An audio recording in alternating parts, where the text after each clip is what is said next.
Yes. Please start. We are live now. Thank you.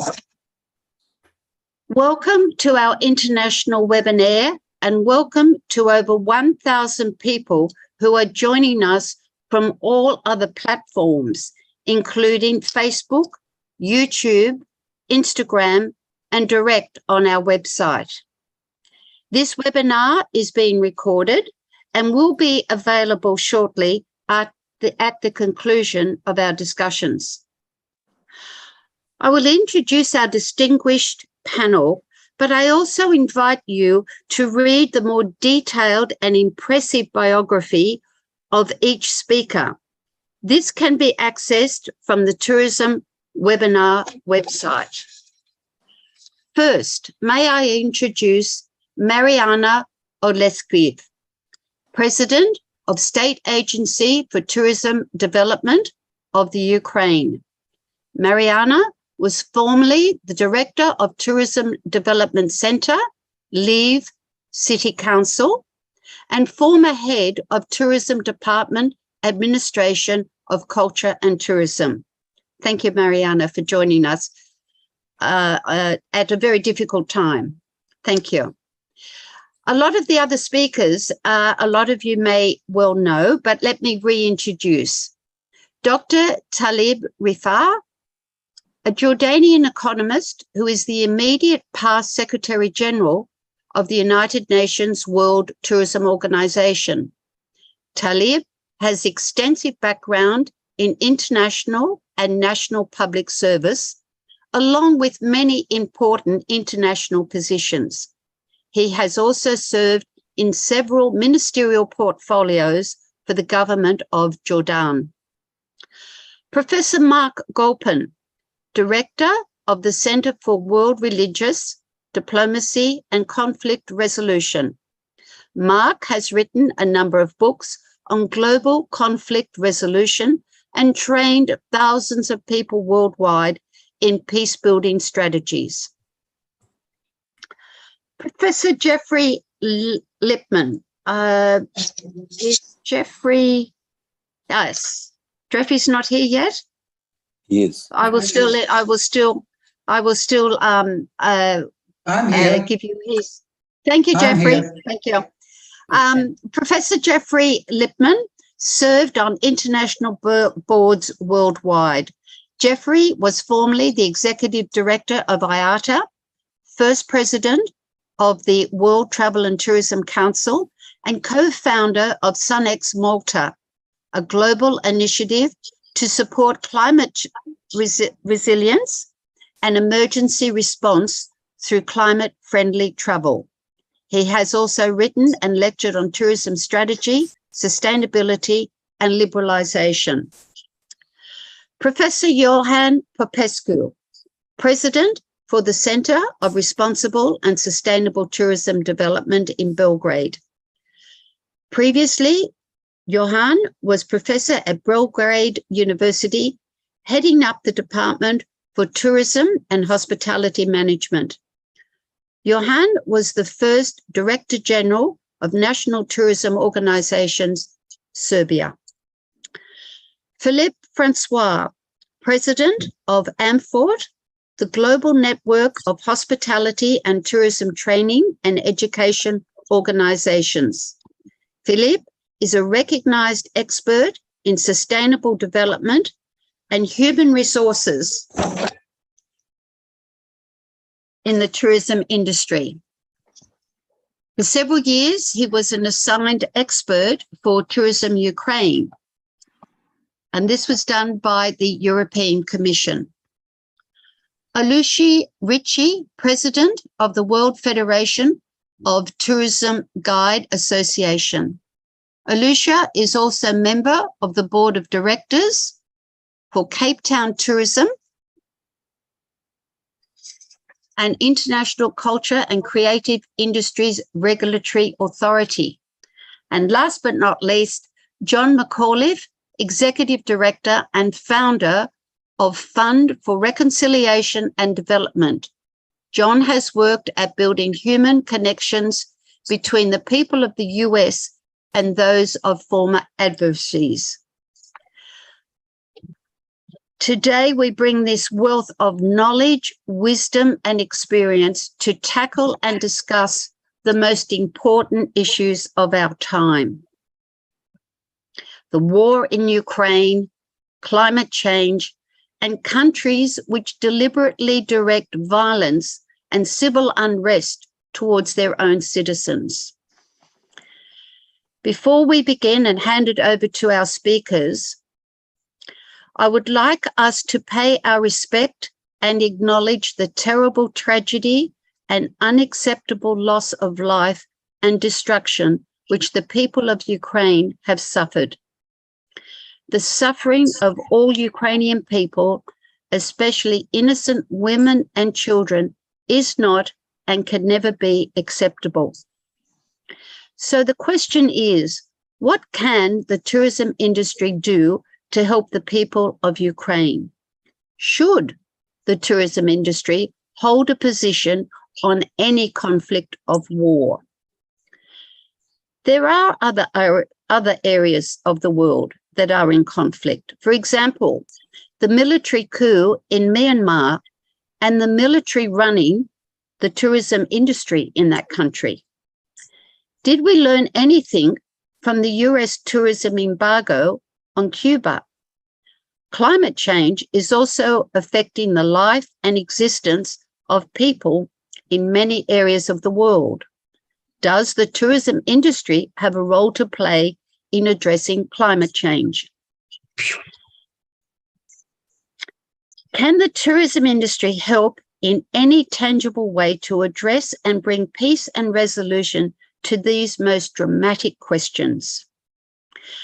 So let us open the discussion, and I hand the microphone over to Mariana. Thank you, Mariana. Thank you, Gal. Good morning, afternoon, evening to all of you, depending on which time zone you are.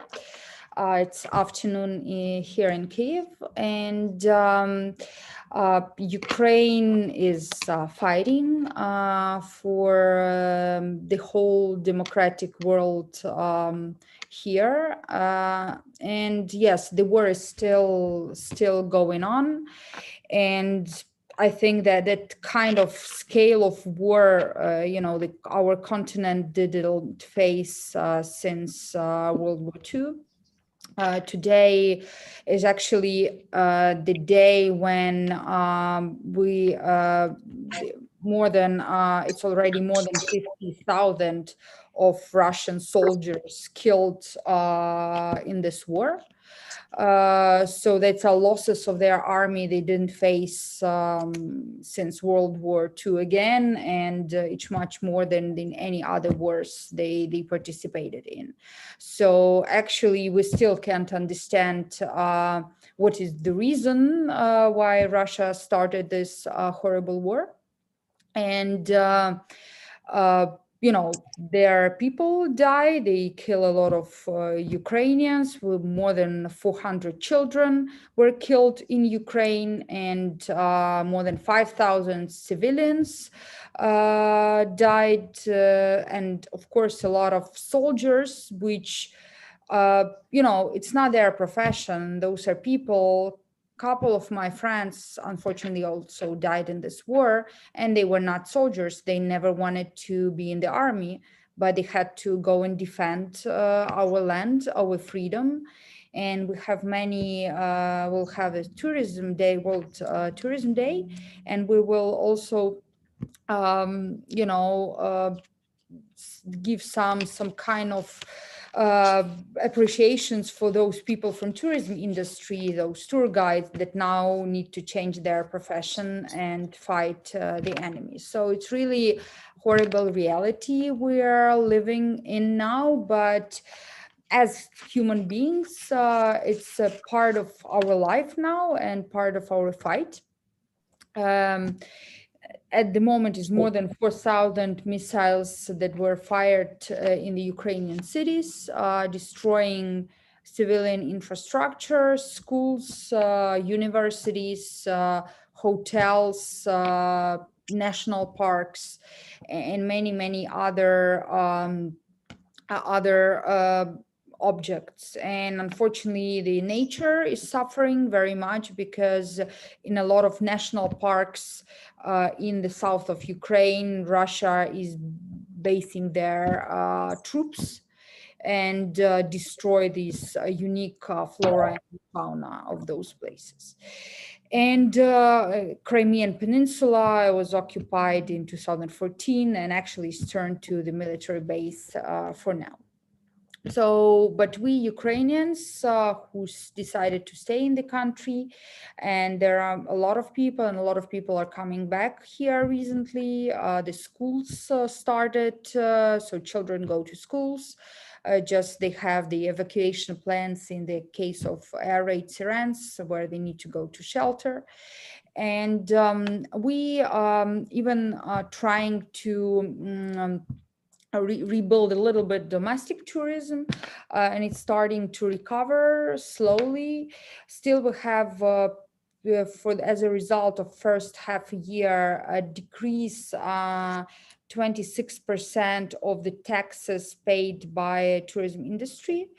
So we can say it's approximately the amount of the losses generally of the industry, especially those in the south of Ukraine, but we'll see this number will only grow because the season starts actually in July mostly. So these 2 months, July, August, and September, October, also as a business tourism, we had the highest amount of tourism and of course revenue from the industry. So we'll see by the end of the year what are actual losses, but they are horrible. And our main goal now is to think how we can help industry to change a little bit their focus and to work in this new reality. When we talk about the world tourism industry, yes, we had a lot of companies who left the Russian market at the beginning, but I guess those who stayed and they now continue still working.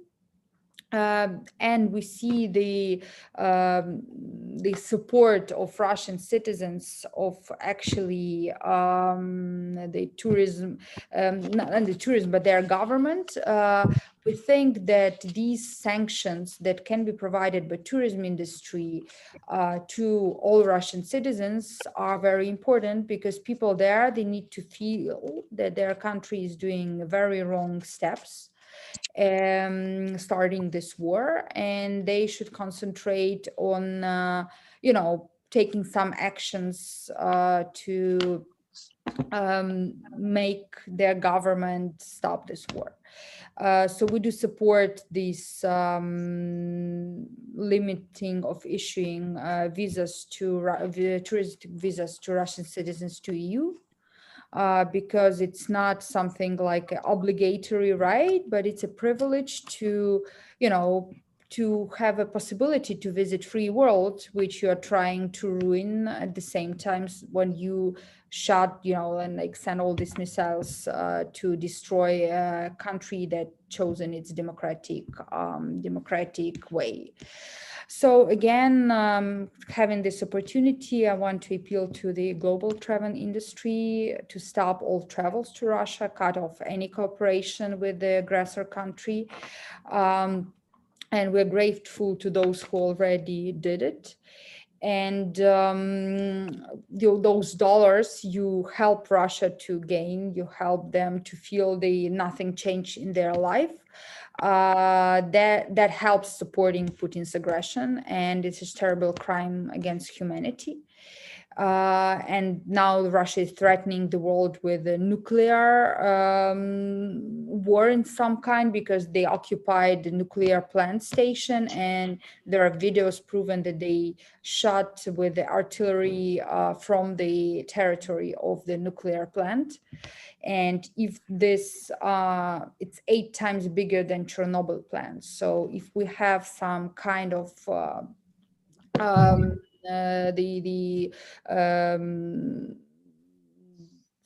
nuclear catastrophe there. It will be very bad for environment and climate change and everything that is very important for us. So it's not only Putin actually who, of course, started the war, but it also the citizens of Russia who actually do nothing to stop their government at the moment. So we and the Russian citizens who could just simply not execute those criminal orders. But we still have the war going on, and Ukraine paying the highest price is life of our citizens to stop this aggression. So basically, as a country, we think about the future. We work on our plans after we deoccupy Crimea, which we want to turn into really great world tourism destination. And if any of you have some vision of future work in Crimea and investing there, we are now making the plan after the occupation. We will fight till the victory, till we get all our territories back. And then we will build amazing touristic destinations on those territories that cannot be actually to our opinion, they cannot be military based. They need to be touristic destination. They need to belong to people who live there. When we talk about Crimea, to Crimean Tatar population that is actually on this land, those citizens whom this land belongs to. So that's briefly about the situation we have. And if you have any questions, I'll be more than happy to answer. Thank you. Thank you, Marianne. We do have a few minutes. Would any of the panel like to ask any questions? John? I'm very sympathetic, obviously, to the horror of what the Russians have created in Ukraine, but I'm not sure that the response of blocking tourism either from Russia or to Russia is the right response. I mean, for example, would you have favored stopping of tourism to the United States or from the United States during the US war in Vietnam and Laos and Cambodia? Would you have favored stopping tourism from or to the US after we invaded Iraq? I think one as poignant, as strong as the desire is to try to find ways of reacting to the Russian aggression, I think one needs to think about whether tourism is the right vehicle to do that kind of sanction, or whether tourism has enough other benefits in terms of communication, in terms of getting past the barriers that clearly Putin has created between the Russian people and other populations, and even within Russia. So yeah, but another question: did Nazi German citizens traveled to worldwide during when Hitler started World War II? It's more comparison to that, because here, just with no reason, in one country starts occupying territories of a free country, democratic country. They actually signed a Budapest memorandum agreeing, after we gave up our nuclear weapons. Ukraine had actually big amount of this, like second largest of nuclear weapons. We gave it up, the status, for clarifying our territorial integrity. And one of the countries that signed it then breaks the rule and tries to invade another country, sovereign country. So, and those countries that are bordering us, and they are also against this, is Poland, Lithuania, Latvia, because they understand they are first next after, if Ukraine collapses. And then they will move, they would not stop there. If you can hear those citizens that you want to welcome in your countries. They, when I was talking, that after we, I don't know, finish with Ukraine, which country will be the next? And their citizens, they name very different countries. US is one of them, Germany, Lithuania, Poland, etc. Those are Russian citizens that have been traveling all around the world during the next 30 years, but they haven't chosen the democratic way of development of their country. They've chosen somehow the way of trying to invade sovereign countries. So I think that, you know, they need to concentrate on changing something in their own way of choosing their future. But yeah, you can't, you know, these are people that their position is mostly, and we have all this research where they support this war.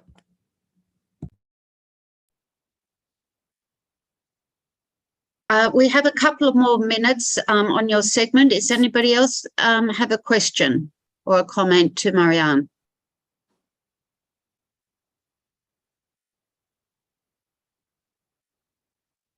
No, I'm sure there's a lot of other people out there that are muted that would love to have a question. They can probably put it on the chat screen, and that where possible, we can get that up to the respective speakers.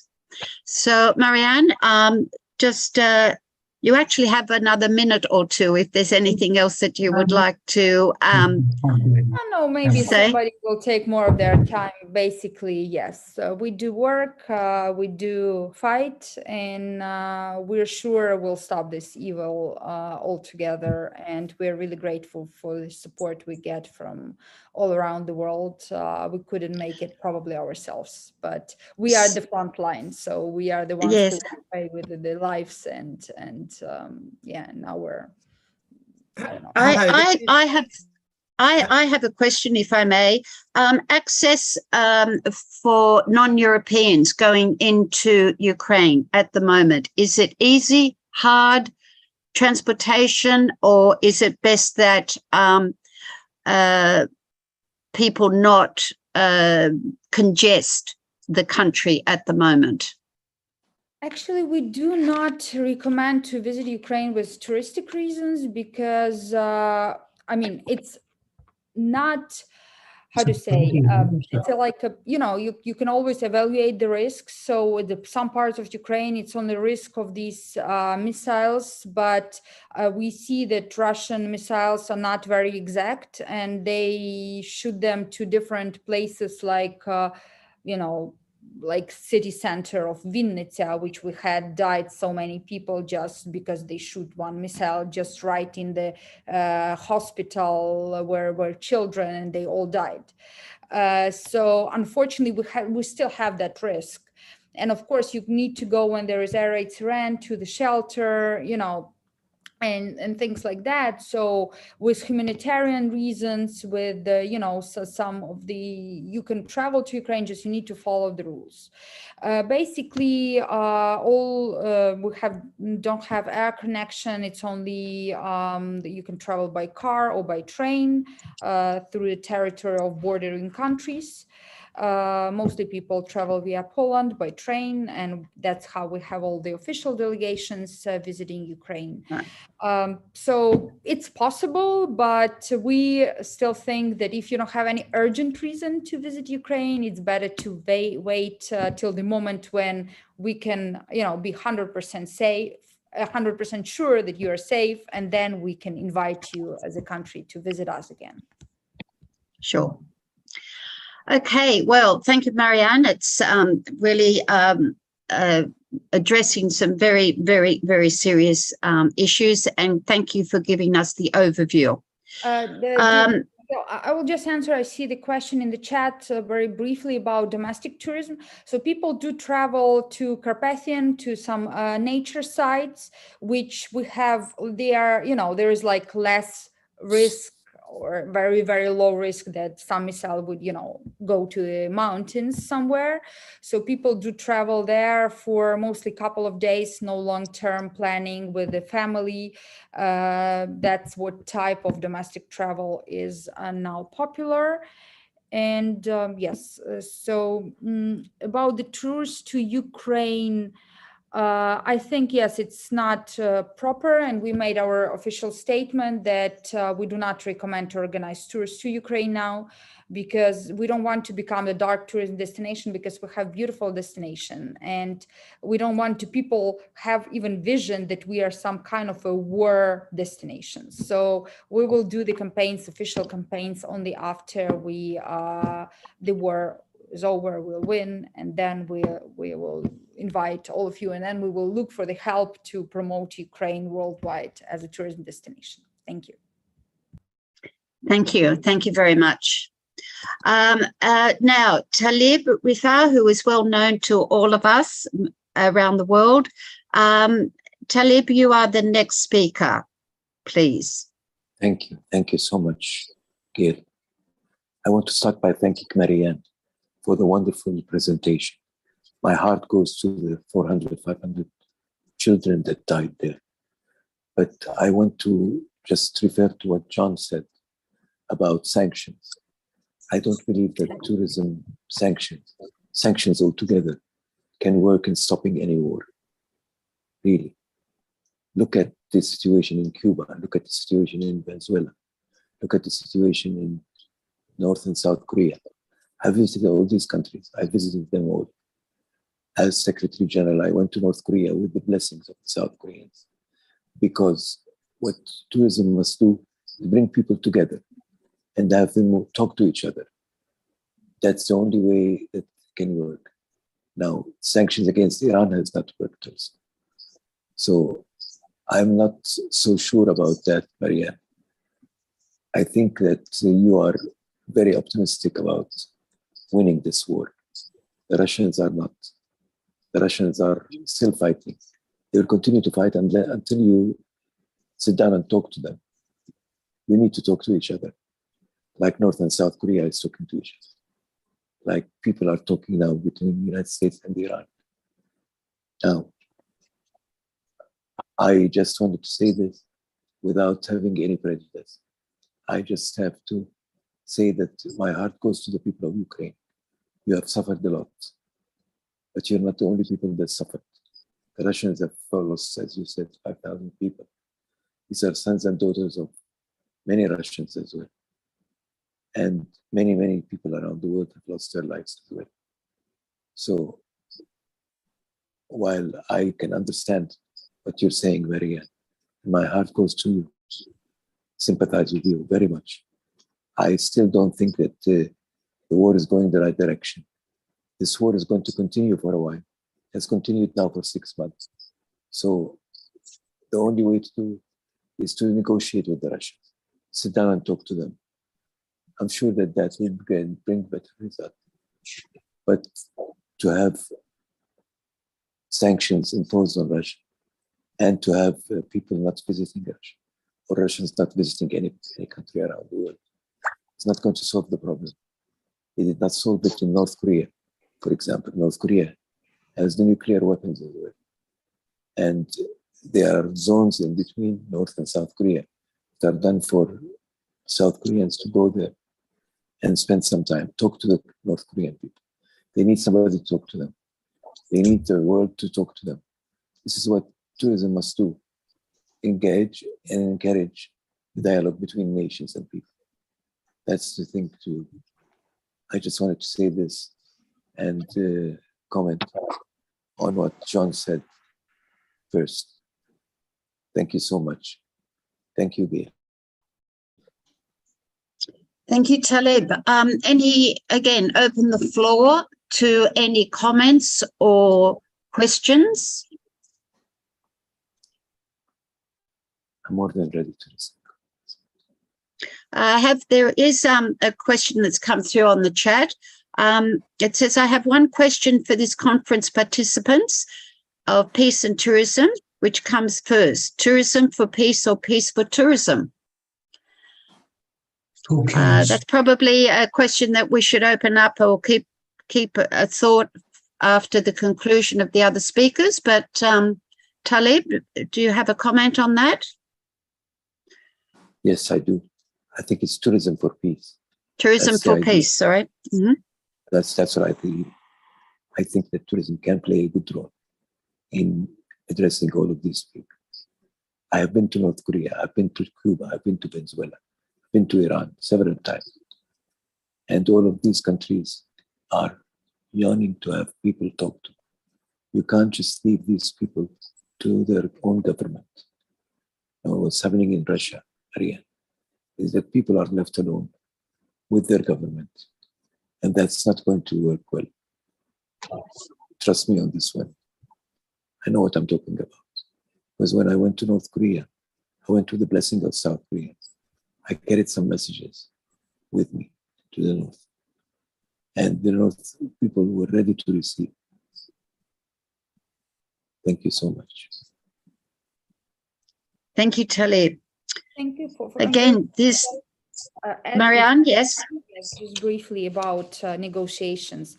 As I said, that memorandum, Budapest memorandum, that you can also read about it in the internet, was about negotiating with Russia, that they guarantee territorial integrity of Ukraine. That's we see what was going on. On August 26, if I'm not mistaken, we have this day where we commemorate victims, those who died in the war, and it's actually was set on the day. Sorry, when we had. When just war started in 2014, Russia guaranteed green corridor for Ukrainian soldiers to leave Ilovaisk. And when the troops were going out of these green corridors, they were all shot on this green corridor. So we know what our agreements with Russia. And the agreements they want now is demilitarization, I don't know, denazification or whatever of Ukraine. This is actually such nonsense that it's even strange to hear.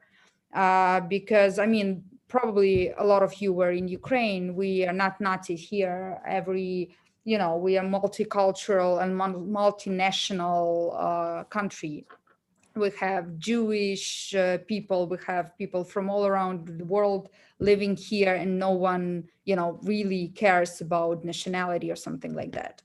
About demilitarization, if we give up our army, that was actually done by many pro-Russian politicians, that they made it so weak, and then after Russia invaded Ukraine. So whatever, if we go on there, what they want, we will just lose Ukraine and we'll lose democratic Europe here. So unfortunately, in any negotiations with Russia are impossible in their demands, because their demands are nonsense. But of course, probably there should be some kind of negotiations like demilitarization and denazification of Russia, probably. Then, of course, yes, we can negotiate on that, I guess, because really they are a threat to the world, unfortunately. Thank you. Thank you. Thank you, Talib. Thank you, Marianne.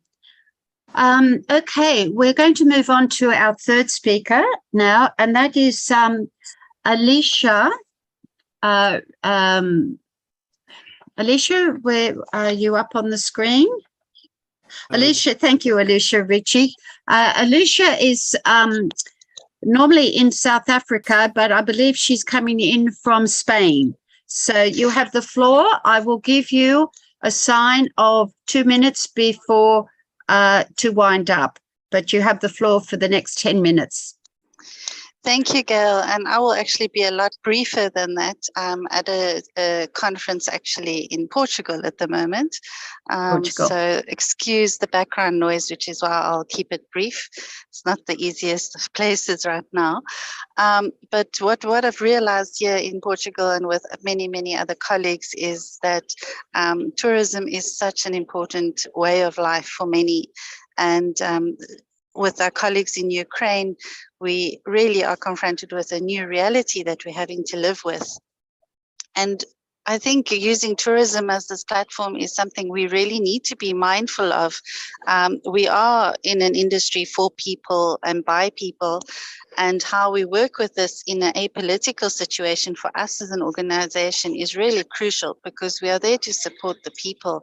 And being apolitical does create a little different environment for us and how we manage this situation in tourism for our members and for others in tourism as well. One of the things that we really think is important is that we need to look at this as a little bit in a broader perspective and look at tourism in a wider community, and not just in the isolated position. And our role as ambassadors really should be seen as the global role. And when I say our role, it's those of us working in tourism. Tourism is global, and we need to look at this in a broader perspective, in a broader vision, before we can even come down to the small details of where we are in this reality that we find ourselves in.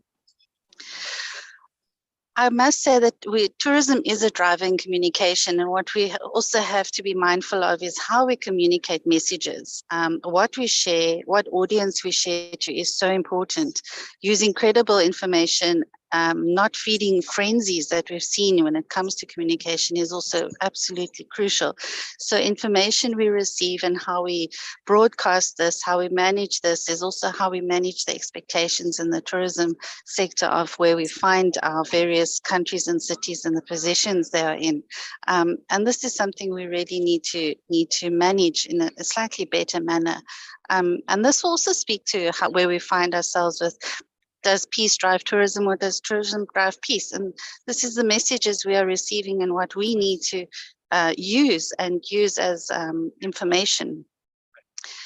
And there is a responsibility on us to ensure that what we do is ethical and how we do it is valuable, and that using the platform of tourism assists in a manner that is not prejudiced, but relevant and useful to everyone. And that is our brief message from our side, Gail.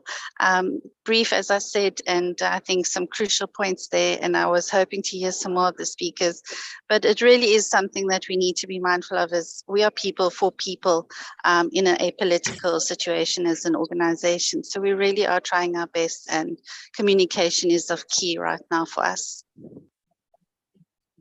Thank you, Alicia. We didn't hear any Portuguese singing and dancing.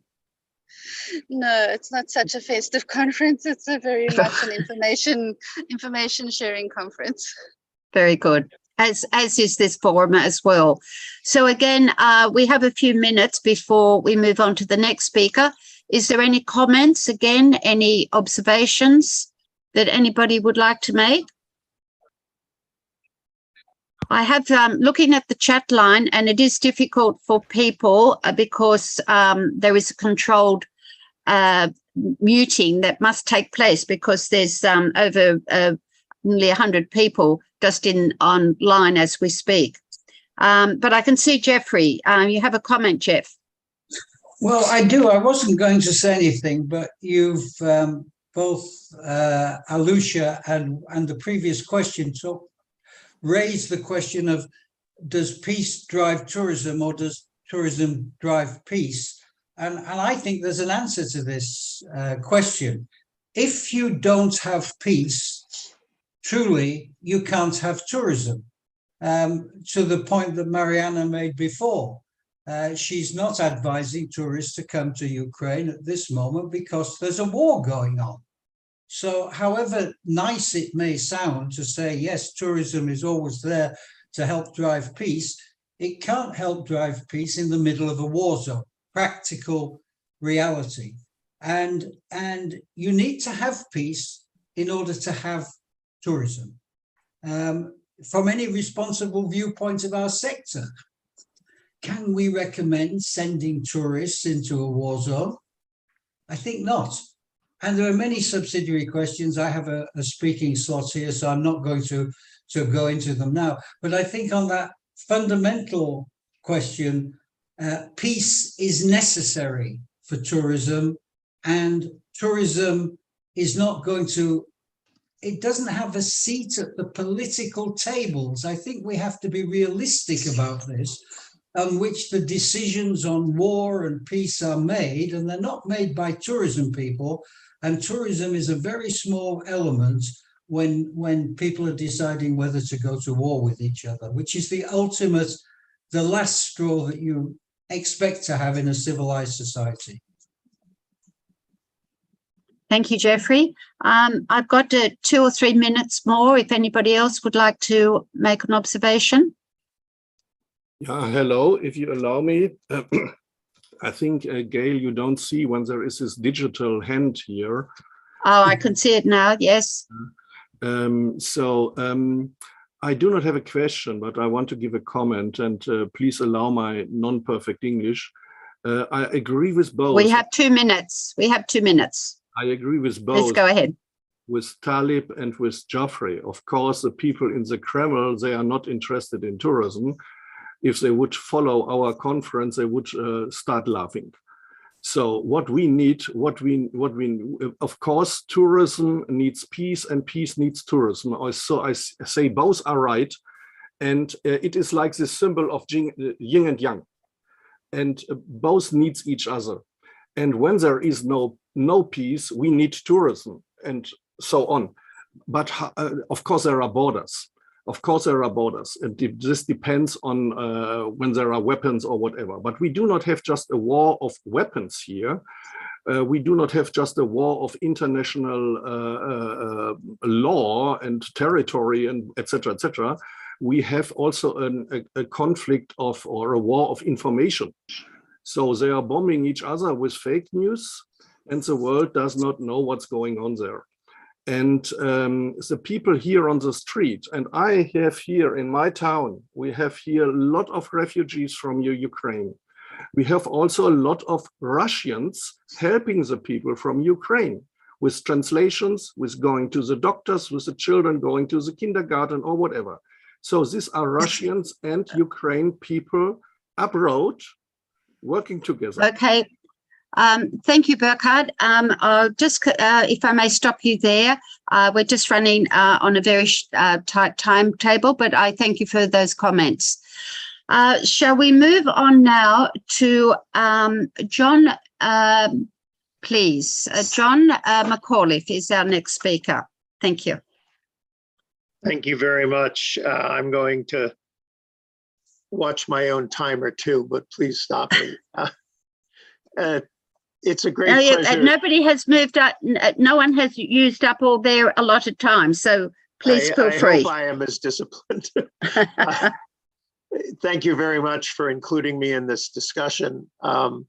It's obviously touching on deep philosophical problems as well as political problems, and problems, as Burkhard said at the end, about communication. First of all, we're not talking about tourism in and out of Ukraine or between Russia and Ukraine. Between combatants, it's obviously not on, and that's where the German Nazi analogy comes in. But we're talking about the issue of, for the rest of the world, is it better or worse to have engagement that tourism brings, whether it's people from Russia traveling to Europe or the US, or people from other parts of the world going to Russia. And I would speak to the Cuban experience to heavily argue for the more openness, the better, in part because the information is part of war, and the only way you get through the fake news is by people bringing and learning directly themselves. Now, obviously, tourism has an economic impact, and it becomes a vehicle for war. The people on each side want to hurt the other side in whatever way they can. The issue with Cuba is there is no such thing as normal US tourism with Cuba because of our embargo and because of US domestic politics, which shape the implementation of the embargo. Each administration has redefined what the restrictions will be and has done it for reasons of its domestic political base, has nothing to do with the benefit of the Cuban people or the American people. But it's because they operate within a parameter of the embargo, and the only exception that can be made to the embargo is what's called purposeful travel. The US uses travel as a weapon. There's no question about it. When it's an administration that's hostile to Cuba, again, because of its US constituency, it will narrow the ability of Americans to travel there. Tourism per se, as I say, is never possible because of the embargo, but even the ways that have been defined as possible are highly dependent on who is controlling the situation politically. The biggest exception for us is when Barack Obama was president, and he gradually opened the door first for Cuban Americans to be able to travel as often as they wanted to, and then American group tours, and then American cruises and individual travel. But all of it had to be within this parameter of purposefulness, that you're not just supposed to go to the beach and enjoy yourself, which means that Americans weren't going to the beach resorts, the sun and sand places, unless they just ignored the US regulations, which tens of thousands of people did and still do. But that opening was shut by President Trump and John Bolton when he was National Security Advisor. And their thesis of maximum pressure essentially reversed everything that Obama had done. They stopped cruises, they cut back on individual travel, and then finally they stopped almost all group travel. They left a few exceptions, but not very many.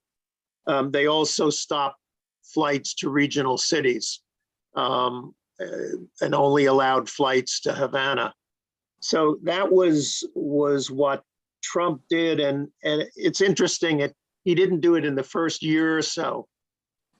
He did it as pressures developed from the hard right Cuban community in Florida that was disappointed that he had allowed many of the Obama policies to continue. But he did enforce those things and basically destroyed what had been happening. And Americans in 2018, which was still the policy of Obama, even though it was the Trump administration, there were 637, almost 638,000 Americans who went. There were another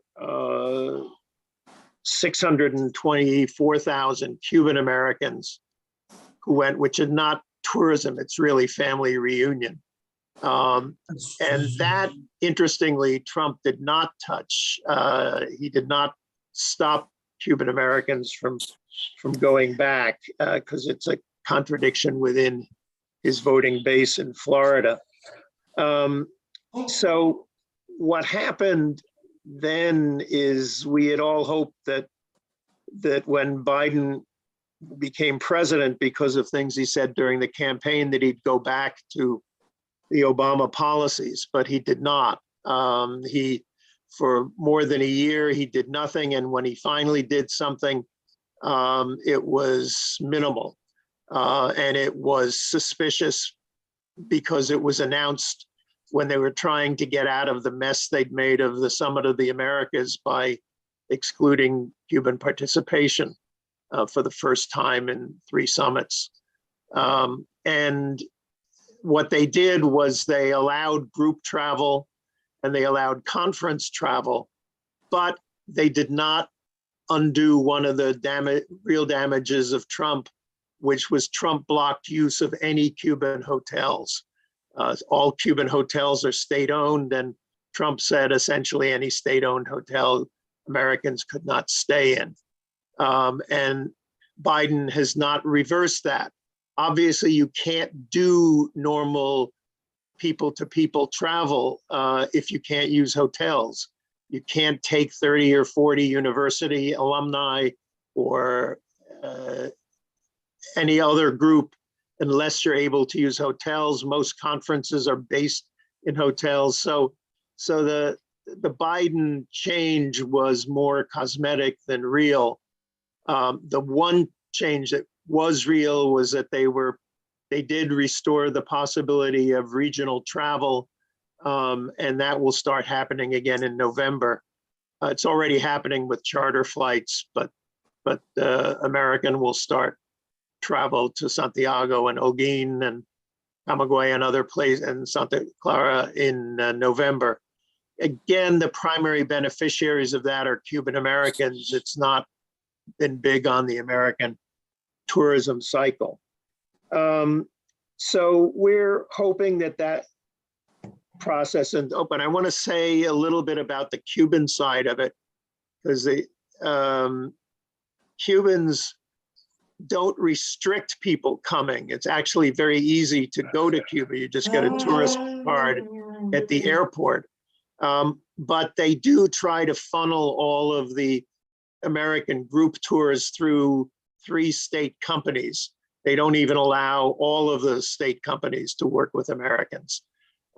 They also have refused to allow any private sector. While they're being very encouraging now of a private sector in other fields in Cuba, they've not allowed it in the tourist sector. You can't be a private tourist guide. There's no registration system. And in fact, you are violating the law if you function, although people do it privately. So 2 minutes. There needs to be changes on both sides, but fundamentally it's the American side that can reopen that door. The reason, of course, the Miami or Florida right-wing community, Cuban American community, exile community are opposed to travel is they don't want a different image of Cuba being brought back by hundreds of thousands of Americans. They want a controlled image, and they don't want, in fact, to encourage the Cuban private sector of bed and breakfasts and restaurants, because the more that grows up, the less their hope of somehow collapse happening is there. So I think that having totally open travel would be tremendously useful in both countries. It would help the average Cuban phenomenally to be able to restore these 600,000 or 700,000, which includes cruises. I mean, cruises had become the biggest volume of Americans going to Cuba. So at any rate, I'm happy to go further in the discussion on this, but I think Cuba serves as an example of the politicization of travel and how bad that is. Thank you, John. That's very informative to be brought up to date with the status there. We now move on to Professor Mark Golpin. Thank you, Gail. And I'll start my clock. I just want to share a few thoughts. One is that for the past 20 to 30 years, I've been engaged in exactly what some people are referring to as dark tourism. And that is that for credit and based on study and very careful arrangements, I have brought students to conflict zones around the world in order to do peace building and also visit and also be in an empathic relationship with more than one side of a war. I did this in the Middle East. I've done this in Jordan and Syria. I can say that one of the things that we have to respect here is the voice of victims of aggression.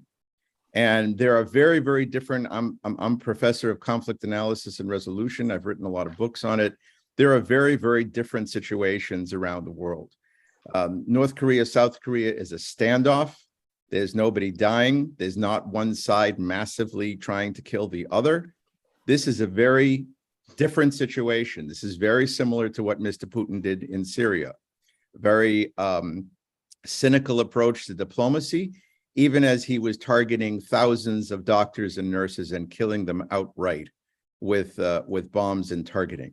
That was a slaughter. And Syria was a slaughter, a massive war crime that was done by Mr. Putin, allowing Mr. Assad to do this. And this is a war of aggression. This is a war of aggression. There are not thousands of people fleeing Russia. There are not millions of people fleeing Russia. There are not thousands of cities being bombed in Russia. This is a clear war of aggression. It's a hot war. And therefore, we need to respect the integrity and opinion of the victims here, and we need to side with them. Now, there are strategic questions and good questions about whether boycotts work. There's a lot of evidence that boycotts are not very effective. There is evidence that that seizure of assets from close members of regimes is more effective. But really, the gas boycott has just brought Russia and China together. It's a very difficult thing to think of nonviolent ways to deter massive aggression. We've tried. Now, when it comes to the attitude of Russians, I think that the Ukrainians at the very beginning were trying to convert Russian opinion. There were a lot of sincere efforts to show the Ukrainian-Russian brotherhood. It was rebuffed because when you have an absolute dictator convincing millions of people in his superpower that these are Nazis, which is a flat lie in terms of the democratic aspirations and directions of Ukraine, you can't really expect tourism to counter what a dictator says to millions of people. Now, so on the one hand, I'm not very fond of tourism as a solution when a clear dictatorship is in a naked aggressive attack on its neighbor. That's when we need global solidarity, particularly for the future of democracy in Europe and the world. Because this is the reason why Mr. Putin is so threatened by Mr. Zelensky, is because this is the potential to cut into the heart of the old dictatorship and to actually spread democracy in a certain direction. Now, as a peacemaker, I may not be thrilled with the way this happened. I think that we lost 20, 30 years of opportunity to build a nonviolent relationship with Russia in the West. I agree with that, but this is not the time to abandon victims because Putin is so strong. This is the time to express solidarity. That having been said, there are many ways to do tourism that involve safety for the tourist and effectiveness in terms of human relations. I was very impressed with what Burkhardt said, I suspect from Germany, where Russian people are helping Ukrainians in settling in Germany, which is one of the larger places of Ukrainian refugees. But Poland is right there, and I've just been to Warsaw, and they're dealing with millions of people who they're bringing into their homes. Literally, it's unprecedented how many refugees are in private homes. You can go and be a tourist in Poland, enjoy the beautiful country, and help Ukrainian refugees, help Russians, Ukrainians, and Poles get along, recover, engage in the kind of tourism that is solidarity with people who are suffering. That kind of purposeful, meaningful tourism is good work. There's many, many things you can do within safe borders in Poland.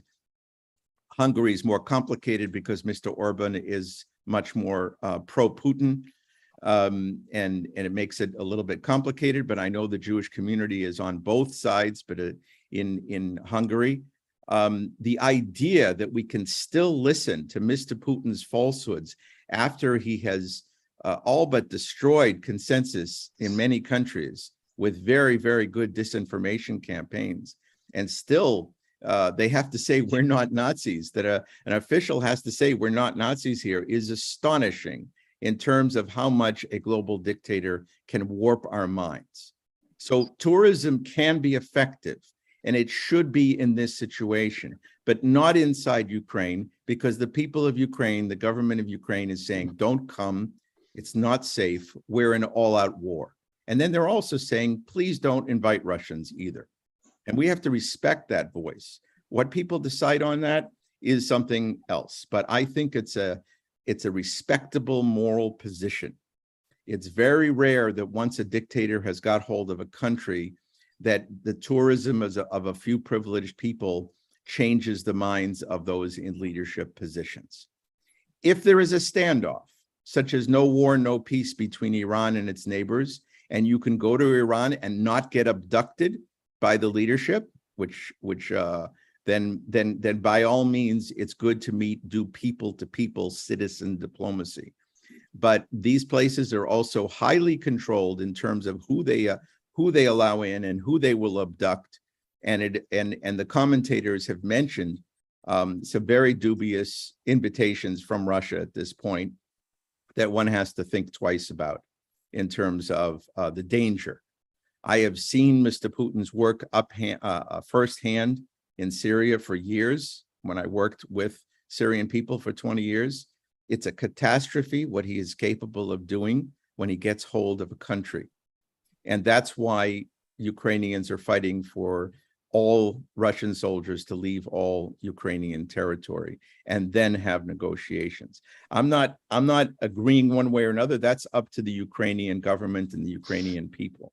What I am saying is that we have to respect the difference between a hot war of invasion and stalemates between the United States and Cuba that have been going on for 60 years, where indeed more and more people who knew each other might put pressure on American rational decision-making to not just be dictated to by a slim margin in Florida and who gets Florida for the presidency.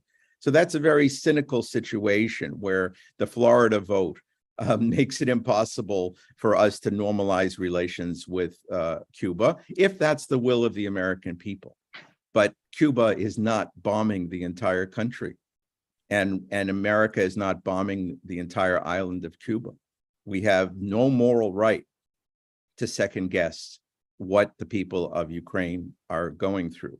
I do, however, recommend for all to do tourism to Poland and to Germany and to Hungary, and by that action, make your tours include solidarity with refugees, meeting of refugees, giving them voice, and that will be a service. If in the process you meet sympathetic Russians who also feel bad once they're free and able to speak their voice in another country without being disappeared by Mr. Putin, if you find such Russians, by all means, try to create friendships, try to create conversations between Russians and Ukrainians in different places, including the United States. That is very good conflict resolution, but it is not good conflict resolution to tell victims what to do when the bombs are falling on their head.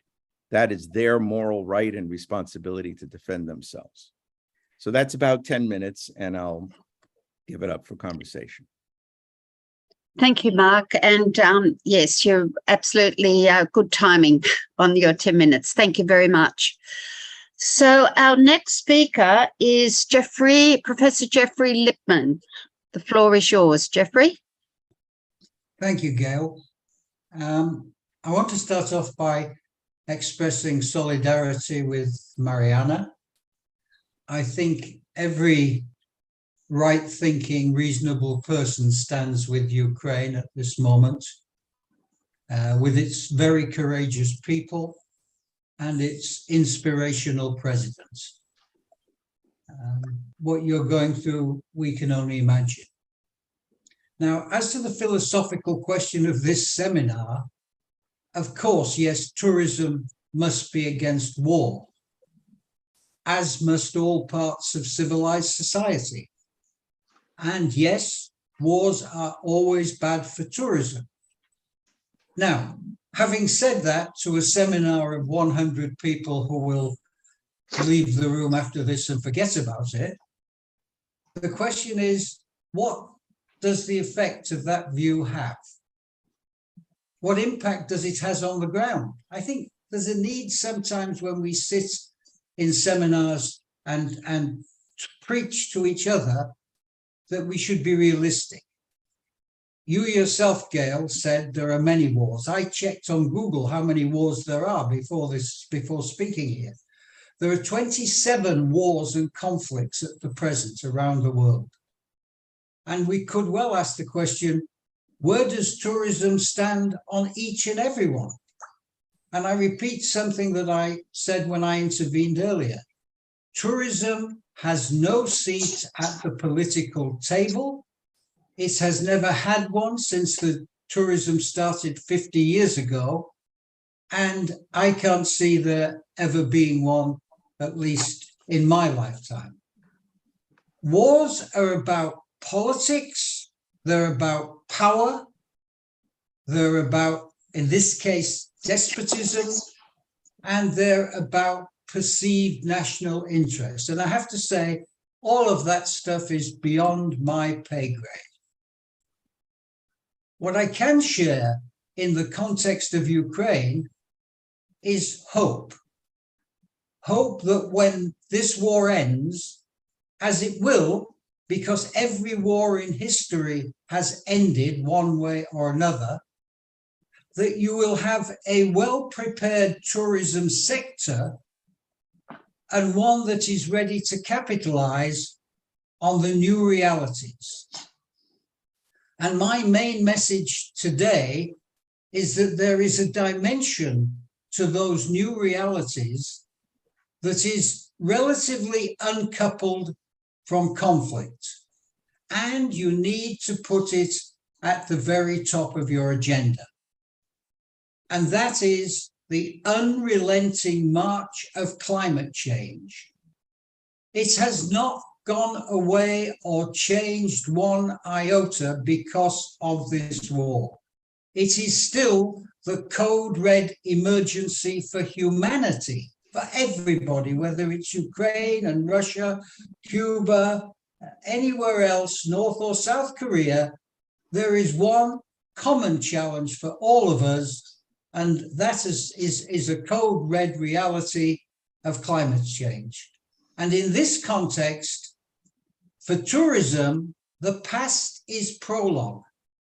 The future is we will need to make radical change in the core conditions on which pre-war tourism in Ukraine has been based. And no one really knows what this will mean. Despite all the modeling and all the high-level declarations, no one knows what combination of severe heat, massive floods, extreme drought, or any other dramatic weather reality is going to be in the years ahead. What we do know is from the latest IPCC report is that we as humanity have to peak emissions by 2025, peak emissions by 2025, reduce them by 50% by 2030, and get to net zero, I would say absolute zero, by 2050. And it says that we need to focus on climate impacts now. And any rational thinking person knows this will mean a massive transformation of every aspect of our society. And frankly, tourism is no exception. And Ukraine is also in the target zone. At Sunex Malta, the small NGO that I've been running for some years, we've built what we call a climate-friendly travel system to help with this transformation. We don't just want to talk about this, we want to help countries and communities do something and prepare for it and incorporate the Paris 1.5 targets and the relevant social sustainable development goals in all of their future post-war planning. And it means that you will have to develop new climate and sustainable action plans in Ukraine. And we are there to support you with our young, strong climate champions who we are training in a 2-year climate-friendly travel diploma with our friends in Malta. Youth are central to climate response because, as Greta Thunberg says, they will be the ones who have the central challenge, and they are the leaders of tomorrow. So to finish my remarks today and to try to help our friends in Ukraine, I want to announce that we are going to give 4 scholarships immediately to graduate students from Ukraine for our postgraduate climate-friendly travel diploma that starts next month. And we hope to train these young people in a 2-year intensive course. There'll be no charge to them. And we hope then they'll come back and they'll help to be leaders in Ukraine for the post-war climate-dominated tourism sector that you will have to rebuild. Thank you. Thank you, Jeffrey. I now introduce Risa to have a word. No, okay. Thank you, Risa. Thank you. No, I just want to mention that I see here our great friend Sergey. Here, Sergey is from Chernobyl tours, and I just want to mention that I know they have suffered a lot because the Chernobyl situation and the whole tourism industry around that is closed. So maybe later on, if Sergey is here, he can also share his thoughts about the nuclear situations and everything else in Ukraine as well. I think Sergey is joining us also from Kiev. Yes, thank you for mentioning me, Reza. I'm most grateful. Thank you, Sergey. Thank you for your courage. I know you have been so much involved with all those situations, and thank you so much. Okay, so our next speaker, Mr. Philippe Francois, please. I thought Johan is ready to speak. No, it's Philippe Francois, please. Philippe, okay. Because Philippe, over to you. Thank you, Philip. Thank you, Gail. Thank you, Reda. And it's for me a real opportunity to speak and to address yourself just after Jeffrey Lipsman address, because we know a little bit each other, and we are working together on environmental change solutions, but as well for youth and education. First of all, thank you, Reza and Gail, for moderating this important event, and I'm happy and very proud to provide our support to Ukraine, and especially to Mariana today. Thank you, to be sure that we make the pressure every day, not only from Western Europe or for France, but as well for all the networks I coordinate or animate. And the thing is that I work on as expert for European Commission, and a few years ago I was very interested in working in Ukraine for 3 years, trying to provide solutions for tourism organization, as well as tourism values for European markets. Tourism values for European market means that to understand the Western European market and what are its values for tourism, but as well to try to make new business arguments in order to attract investment in Ukraine. But as well, I talk today on behalf of Hamford, which is the global organization recognized by United Nations Organization for Education and Training in Hospitality and Tourism. We gather approximately 650 members from 68 countries, some of them being from Ukraine, and I'm happy to have seen some remarks with my name on the conversation on this chat. And so happy to be with you again, my friends. So what we are going to what we're trying to do in effort is to gather all the people, universities and hotel schools of the world, and to gather what is gathered. You understand, to try to make easier the situation of being able to work and to collaborate with other universities and hotel schools. And we are, Mariana, very happy to as well announce that all our global network in all the countries, they are and we are with you. We are supporting Ukraine, and any kind of solution for teachers or for students, thank you, just to call us and we will help you. Because you see, Mariana, now we are in this situation, and obviously we need not only peace, but we need security, for example, sanitary security for tourism, but we need as well tourism for peace. And we are trying both on both sides to provide this support for tourism and as well for peace. But now, probably currently, is perhaps time for to consider reconstruction of tourism in Ukraine, and to imagine what kind of tourism for tomorrow in Ukraine.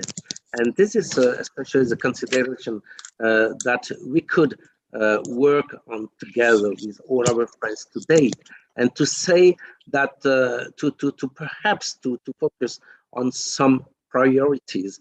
And probably I would say that perhaps the first priority would be probably to work on human, as human is the heaviest and longest way to rebuild tourism. You know, it takes only 1 or 2 years to build a Hilton hotel.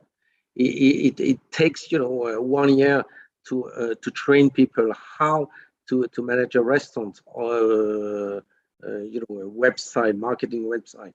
But it takes 3, 5, or 10 years to train and educate people for tourism, and especially for tomorrow's tourism. So, so probably now it's the right time to consider education, and one kind of education. Mind you, Mariana, we are working on this in all the other countries of the world. I'm not going to say that war is an opportunity, but maybe in this situation, please, you are not alone. We are with you, Mariana, to work on this solution for tomorrow, especially human solution.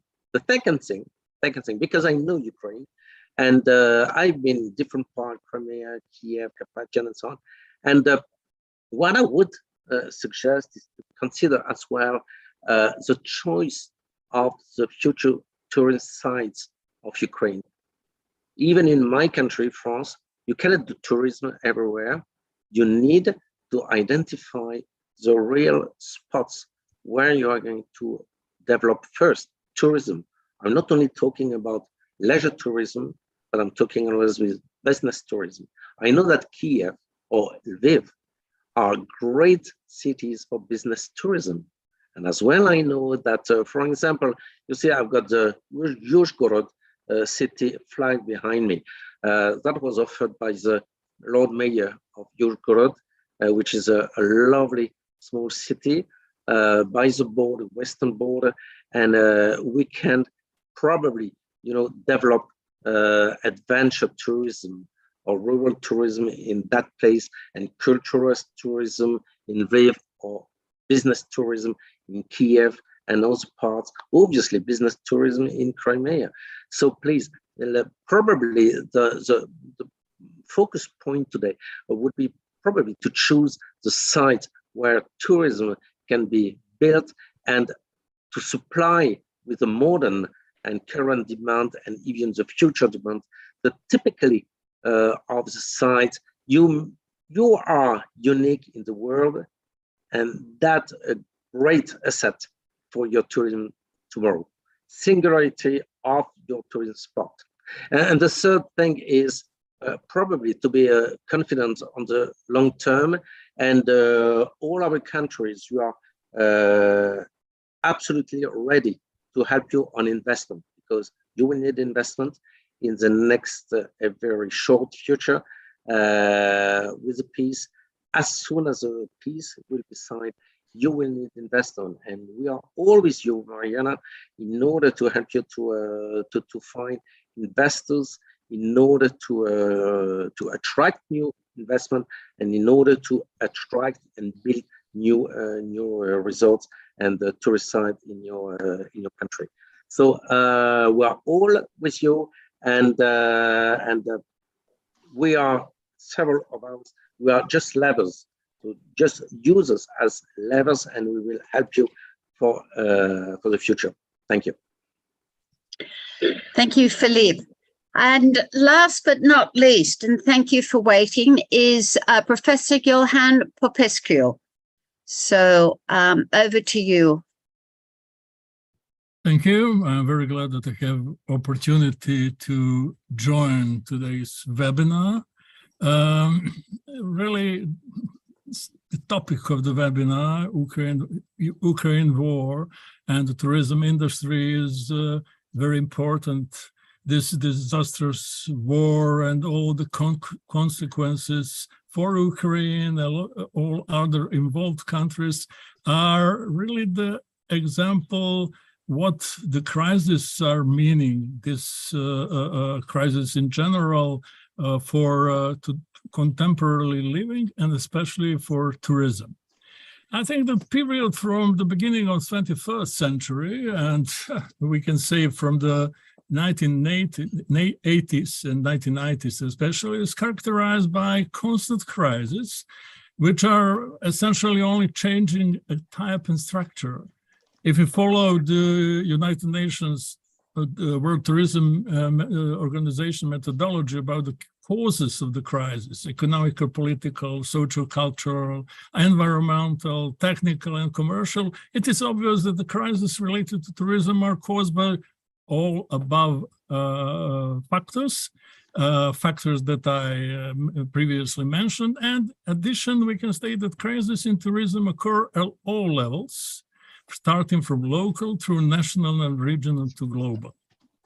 The beginning of second decade of 21st century was marked with the crisis caused by the COVID, and all the consequences were for global tourism activities and tourism industry in general. But this year, this global crisis is to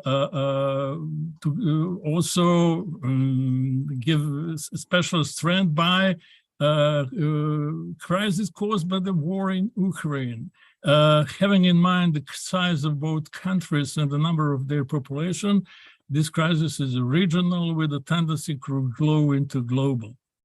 And the consequences of such crisis in tourism, and if we are talking about relationship between tourism and war in general, but we know very well the consequences very well. We know in general consequences of war in Ukraine. This crisis can be divided into several basic groups, the consequences of this crisis. First, influence on tourism traffic. Both countries involved in war and surrounding countries, regions, and the whole world has related consequences. Inbound tourism to Europe, loss of consumer confidence, market segment left from Russian and Ukrainian tourists, tourism development in Central and Eastern Europe, influence on the functioning of tourism economy, reduction of consumer confidence, inflation, especially European countries, we know very well what's happening now with pricings, increasing interest rates, which increases costs in all parts of tourism industry, or increasing different prices, oil, food, and so on and so on. And third, and possibility is very dangerous, including directly or indirectly other countries in existing conflict. As a man who was and is multiply related to tourism and business in Serbia.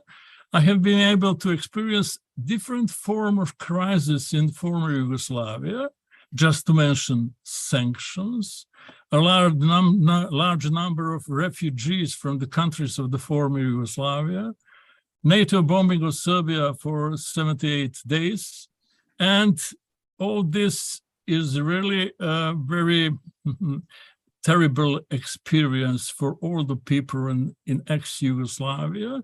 So we know very well, let's say we don't know all what is now people in Ukraine are going through, but we know some parts of this situation. And for example, when it comes to sanctions, just to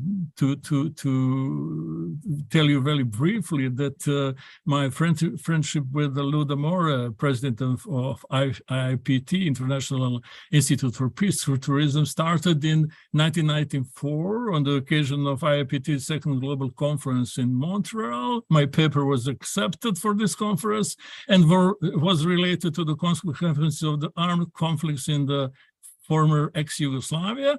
And on the day of the conference, I was informed that the organizer has made the decision based on the request of the embassy of one of the former Republic not to let me to participate at the conference and present my paper due to the sanctions. This is one example for me, of course, very important. It was not dangerous, but this was maybe additional reason to make a very good connection with IIPT and to be founder of IIPT Serbia chapter, and just to give my best, let's say, to reconciliation of all other which is needed for countries of ex-Yugoslavia, not only for ex-Yugoslavia. So there is a lot to do having that in mind, and we will try to do step by step.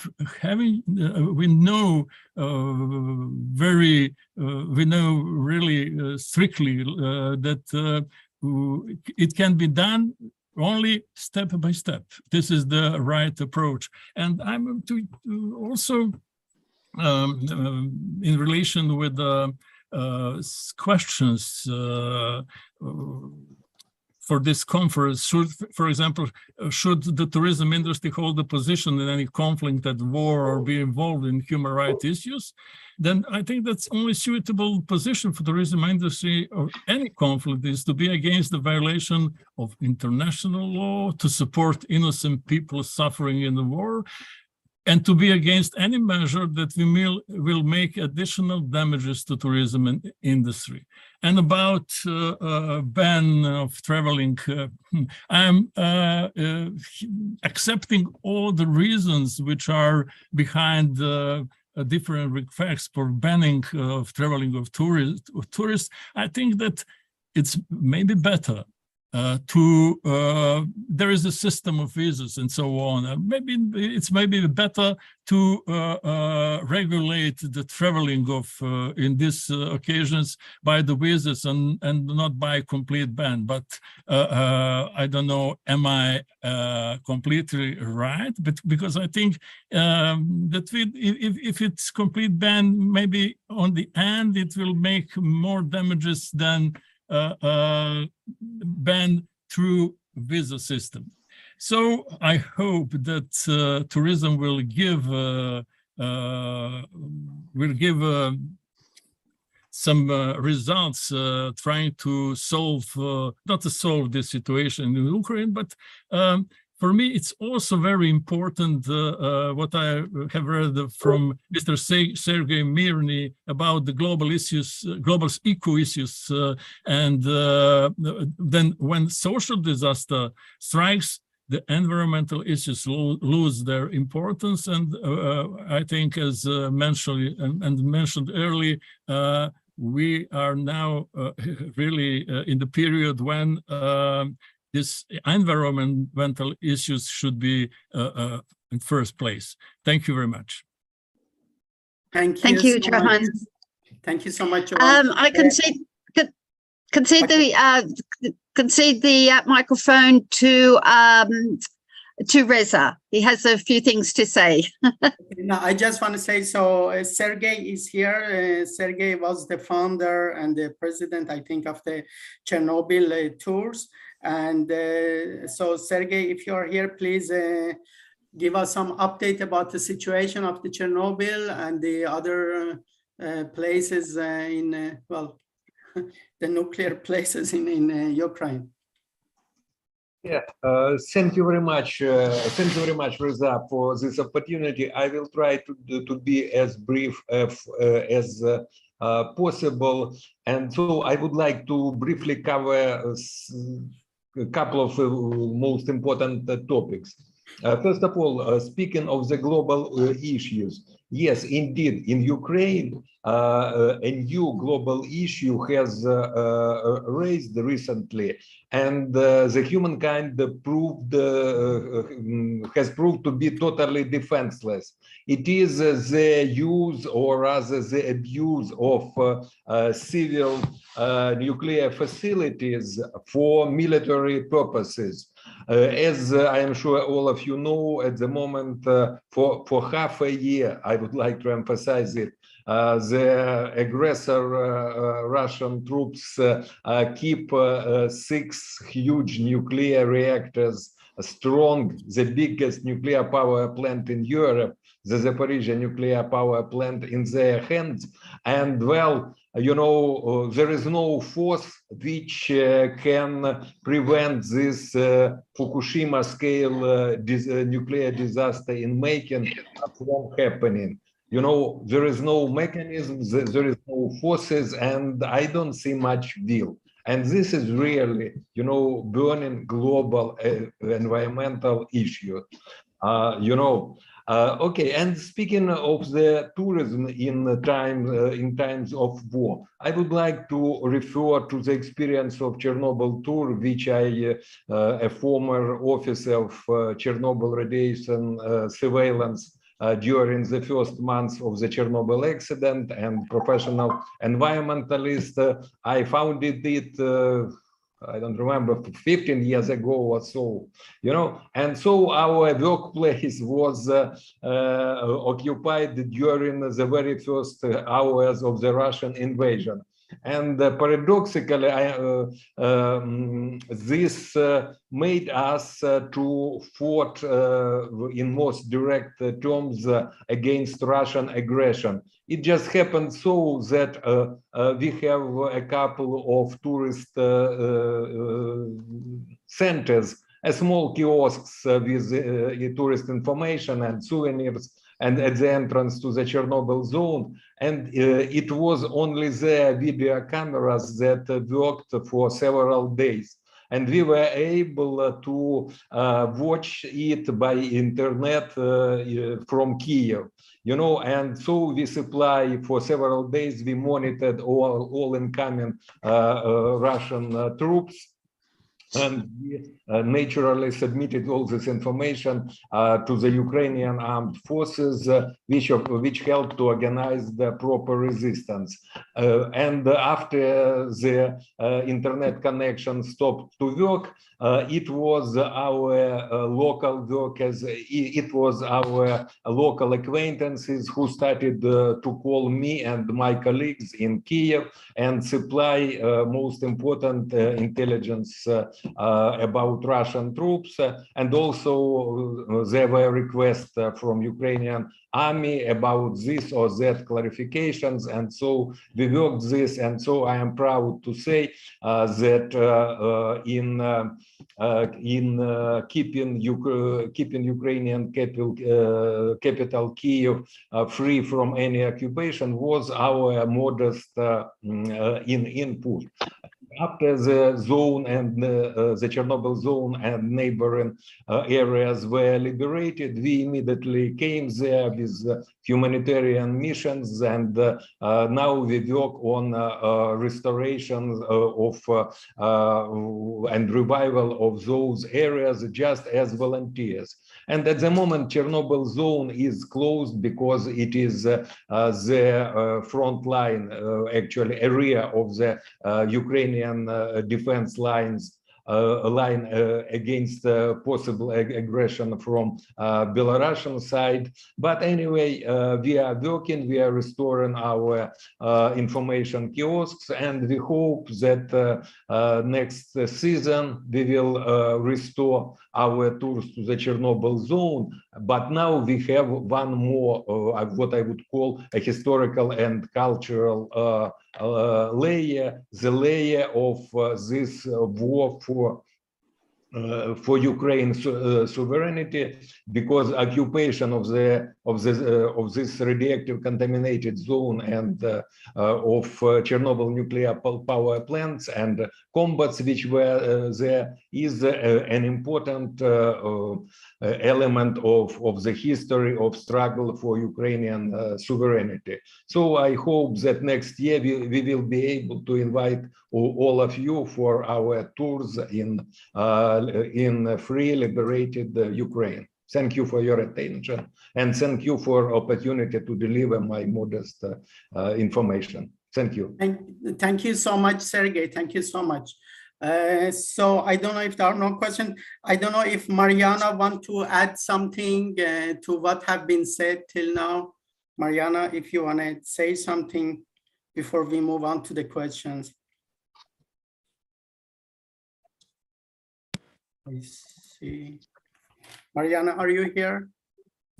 Well, she's here, but okay. So maybe we. We'll open the floor for questions. We will allow 5 minutes for questions. Risa, are you happy with that? Well, if there are any questions, it doesn't matter. We can answer now. So I don't know if somebody, any speakers has a comment or. So we have several minutes. So let's start. I think John first. John first, and then Mark, in that order. John first. Thank you, John. There was a very interesting comment, which I think crystallizes the question that we're trying to wrestle with. In a situation of armed conflict, what's the proper role of people in countries that are not directly involved in that armed conflict? The commenter argued that it should be to, in a sense, remind the Russian people of the evil of their government and of its policy. I mean, I agree with the evil of the Russian government and its policy, and I wish the Russian people were in a situation to stop, to reverse that. But the issue is, in that situation, are you better off with the opening of people-to-people contact? I would disagree with one of the speakers. I think it doesn't turn around an authoritarian country, but it does raise doubts. It does put questions. It does provide what is completely indisputably valuable, breaking through the control of media, the control of public opinion, by encouraging opportunities, not just for elites, but for people who are in the middle, obviously have to have the money to travel to other countries, and by people going to Russia and carrying messages, carrying viewpoints that people are not exposed to.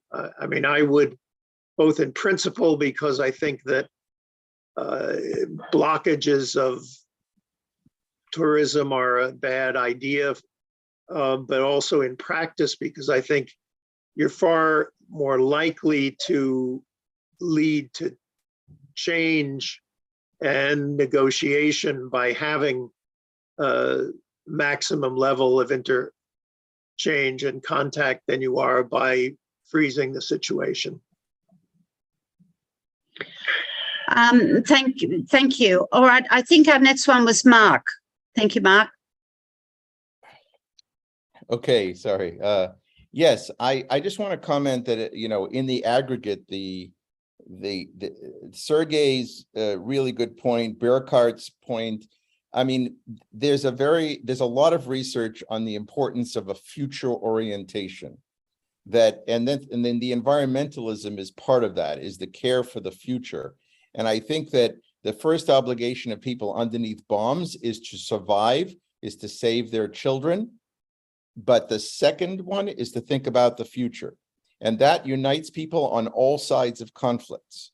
We are not there yet for the people of Ukraine. They still have bombs coming on top of their heads. But it is very good for us to plan, just like Sergey is doing, for what we can do as soon as those bombs stop falling. And that environmentalism is one of the key glues to the future of the planet, but also to the future of our solidarity with each other. And the brain just operates better with that future orientation. So I want to celebrate what Sergey is trying to do, and what Professor Lippman and others are trying to do in terms of the environmental future. These are excellent for moving beyond war. But and I already said what I had to say about the current situation. Thank you, Mark. Are there any other comments, observations?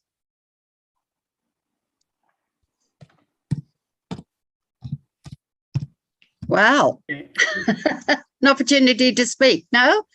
Have I got any more? Sergio, were you making Sergio, were you wanting to say another word? Well, if you mean me, yes. Yes.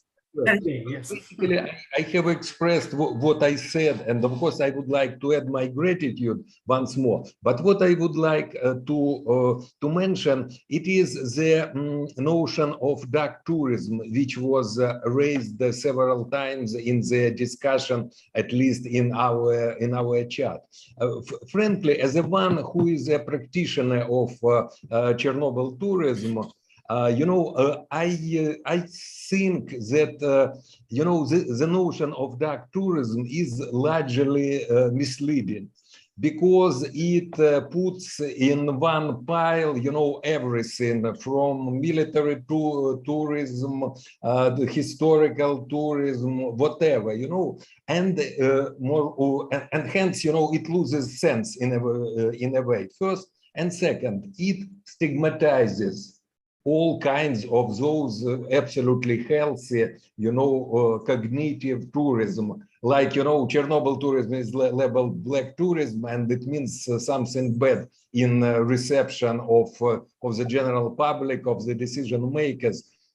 So I would like to use more specific terms. For example, like the tourism to the places of Ukrainian war, and we already have quite a demand on such tours, but we restrain from doing them exactly because of ethical reasons, of course, reasons of safety, but also, moral and safety reasons.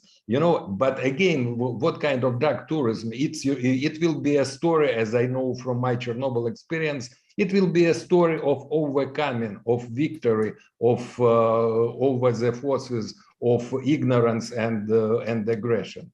And concluding, I would like to say that it is one of the most productive webinars which I have ever met. And in which I participated, both in terms of the oral and visual presentation, and also in terms of the most intense and productive exchange of opinions in the chat. And I consider it a great success of all participants, and of course of moderator and our organizer, Reza. Thank you very much, and I wish many new such events in the future. Thank you. Thank you. Thank you, Sergio. Keep safe. Okay, I can see two more questions. These questions I'll call upon. Is it Rato? RTO? Is that how we? If you have a question to any of the panelists, please. Thank you. Good afternoon. It was since I'm on the border with the European Union, but still in Ukraine, I would rather. Could you speak a little louder, please? Could you please speak a little louder? Thank you. I can, yes, I can.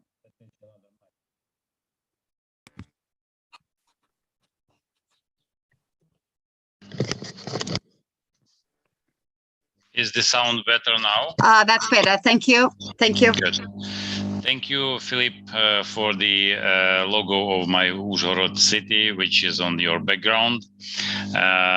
You were more useful than many officials in Ukraine for development of tourism even 20 years ago. But on the border of the EU, I would like to mention two things. First of all, we were talking about the sustainability and environmental issues.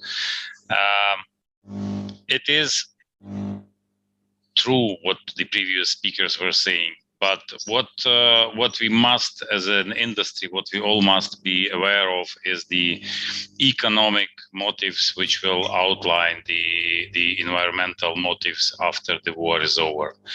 So quite often, and Ukraine saw it also, the being productive, being restoring something, being creative in means of economic value sometimes is more sound than the environmental things. And this is what really is a challenge for Ukraine and for all of us.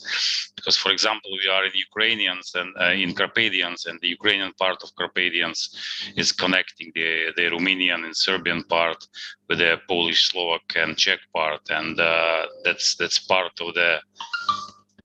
part of the bigger ecosystem, and we must be sustainability driven as well.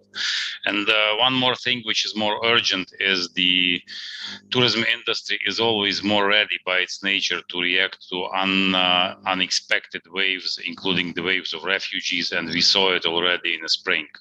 So now, especially the Eastern and Central European friends of us, Central European members of the industry, I just want to motivate or mobilize you to be ready. We don't know what will happen in the colder part of this year in the November and December. And the National Agency for State Agency for the Tourism Development, Ms. Mariana, they are a good contact point or coordinating point to provide information, the availability of potential support, which I hope may not be needed closer to the end of this year. Thank you. Thank you. Our next question will come from Mohammed. If you have a question, please, for any of the speakers. Oh, yes. Hi, everybody.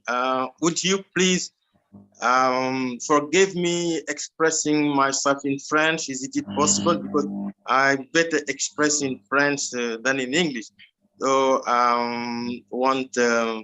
je voudrais remercier véritablement le professeur Lippmann et Marc-François pour leur brillante présentation.